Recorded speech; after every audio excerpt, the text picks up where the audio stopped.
The Mullany family emigrated from Roscommon, Ireland to England sometime before 1837 and sailed from Liverpool to New York City on the Patrick Henry.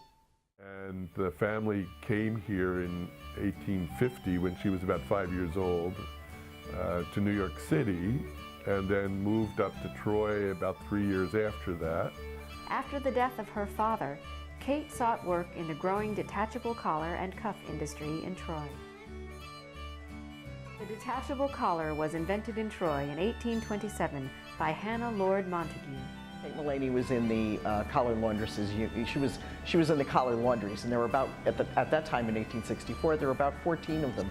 So the way the collars worked was that you had this multiply folded collar, so you have a very nice, stiff, very highly starched collar, and the shirt, you can see right here, there's little holes and there's little bands where it would attach or detach, as they call detachable collars, to the shirt. And then on this part, this would come together and you would have a pin. And of course, this is where the whole legend of Hannah Lord Montague comes in, because in a rage, because her husband's shirt and collar cuffs were, only the collar and the cuff were dirty, she took a pair of scissors, cut it off from the shirt, and then put these little holes in, and there an industry was born. The detachable collar became ubiquitous with the middle-class wardrobe and is where we get the expression white-collar worker.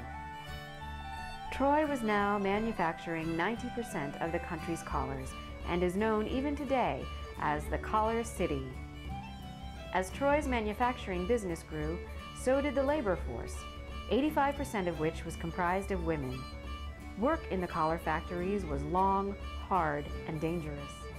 These women had the most dangerous jobs. You're dealing with chemicals and bleaches and very hot water. So it was and then the irons that were very, very hot. Of course, you're not talking about steam, we're making fires. The typical workday started at 6 a.m. The bells would be ringing all throughout Troy, as so many of the collar and cuff industries that were here, as well as the iron industry. So bells were ringing to get everybody to work. It was typical 12 to 14-hour day, and 6 days a week, sometimes 6.5 days a week. In 1864, Kate, inspired by the Iron Molders Union No. 2, organized the first all-women's union. She organized the Collar Laundry Union in Troy, and it was the first truly all-female labor union in the United States. In 1866, she led another strike, this time raising the union workers' wages to $14 a week.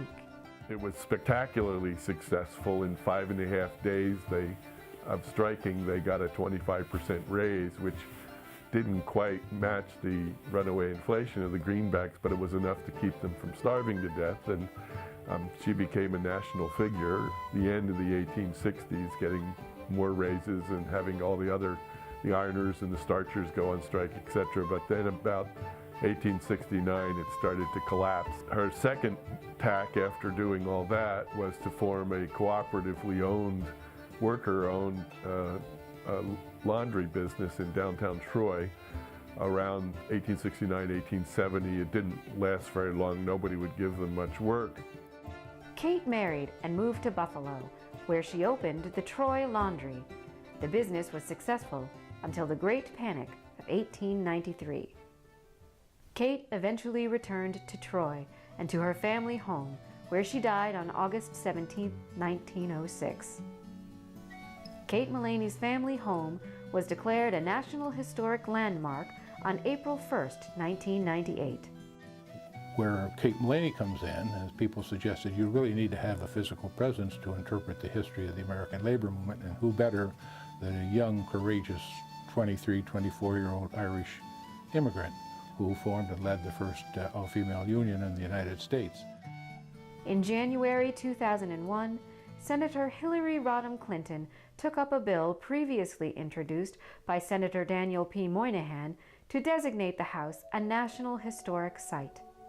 In 2000, Kate Mullany was inducted into the National Women's Hall of Fame. Today, the house is the site of the American Labor Studies Center, a nonprofit organization that promotes the study of labor history. Paul Cole is the executive director. The significance is quite important because there are only 91 National Historic Sites in the entire United States. Most of them deal with the rich and the famous and the wealthy. This is the only one of 91 National Historic Sites that has a focus on labor, on women's history, on immigrant history, and on industrial history, the only one in the whole country.